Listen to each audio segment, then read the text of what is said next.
या तो मैं तिरंगा लहरा कर आऊंगा या तिरंगे में लिपट कर आऊंगा, पर आऊंगा जरूर।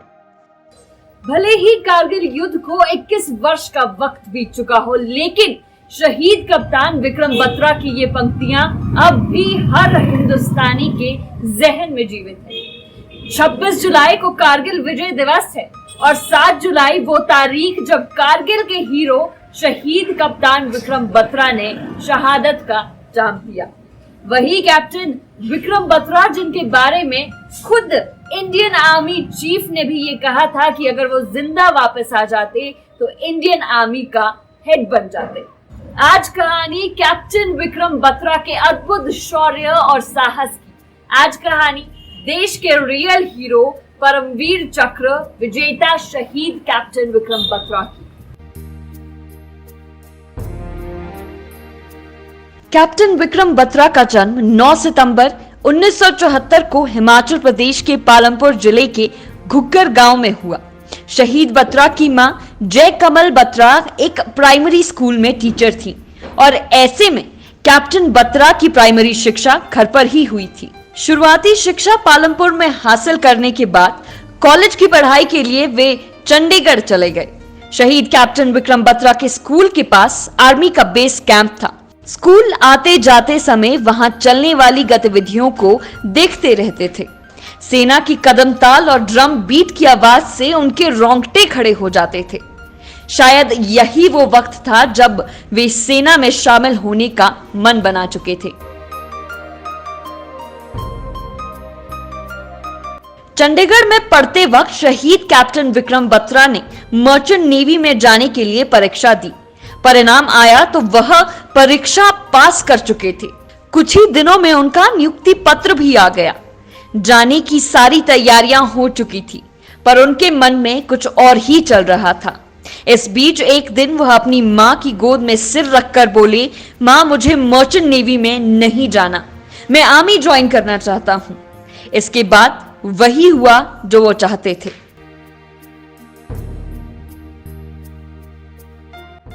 विक्रम बत्रा की 13 JNK राइफल में 6 दिसंबर 1997 को लेफ्टिनेंट की पोस्ट पर ज्वाइनिंग हुई थी। महज 18 महीने की नौकरी के बाद 1999 में उन्हें कारगिल की लड़ाई में जाना पड़ा। वह बहादुरी से लड़े और सबसे पहले उन्होंने हम्प व राकी नाव पर भारत का झंडा फहराया। युद्ध के बीच में ही उन्हें कैप्टन बना दिया गया।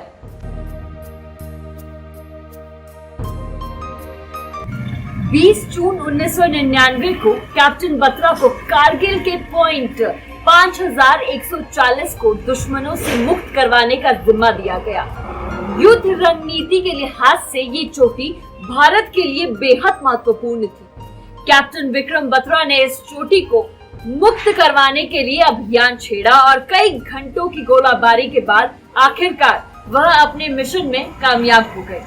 इस जीत के बाद जब उनकी प्रतिक्रिया ली गई तो उन्होंने जवाब दिया, ये दिल मांगे मोर। बस इसी पल ये पंक्तियां अमर हो गई।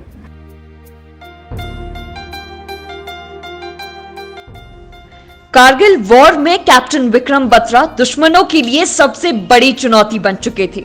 ऐसे में पाकिस्तान की ओर से उनके लिए एक कोड नेम रखा गया और यह कोड नेम कुछ और नहीं बल्कि उनका निकनेम शेरशाह था। इस बात का खुलासा खुद कैप्टन बत्रा ने युद्ध के दौरान ही दिए गए एक इंटरव्यू में किया था। The Pakistani soldiers or officer, whosoever it was, he said me my code name was Shersha. Oh Shersha, you have come. Don't try to come up, otherwise you'll have a tough time. And that was the time they gave us a challenge. And my guys, they went wild. Okay, how dare a Pakistani troop can challenge us? Point 5140 पर कब्जे के बाद captain Vikram Batra अगले point 4875 को जीतने के लिए चल दिए। ये चोटी सी लेवल से 17,000 फीट की ऊंचाई पर है और इस पर चढ़ाई के लिए 80 डिग्री की चढ़ाई पर चढ़ना था। पहला ऑपरेशन द्रास में हुआ था। कैप्टन विक्रम बत्रा अपने साथियों के साथ पत्थरों का कवर लेकर दुश्मन पर फायर कर रहे थे। तभी उनके एक साथी को गोली लगी और वो उनके सामने ही गिर गया। वो सिपाही खुले में पड़ा हुआ था।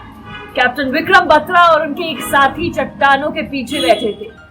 हालांकि उस घायल सिपाही के बचने के आसार बेहद ही कम थे, लेकिन कैप्टन विक्रम बत्रा ने फैसला लिया कि वे उस घायल सिपाही को रेस्क्यू करेंगे।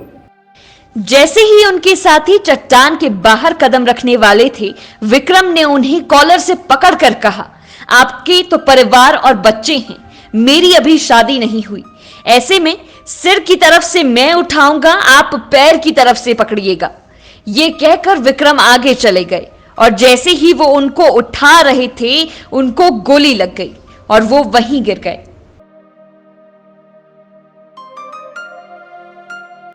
कैप्टन विक्रम बत्रा को मरणोपरांत भारत का सर्वोच्च वीरता पुरस्कार परमवीर चक्र दिया गया। 26 जनवरी 2000 को उनके पिता गिरधारी लाल बत्रा ने हजारों लोगों के सामने उस समय के राष्ट्रपति KR नारायण से वो सम्मान हासिल किया।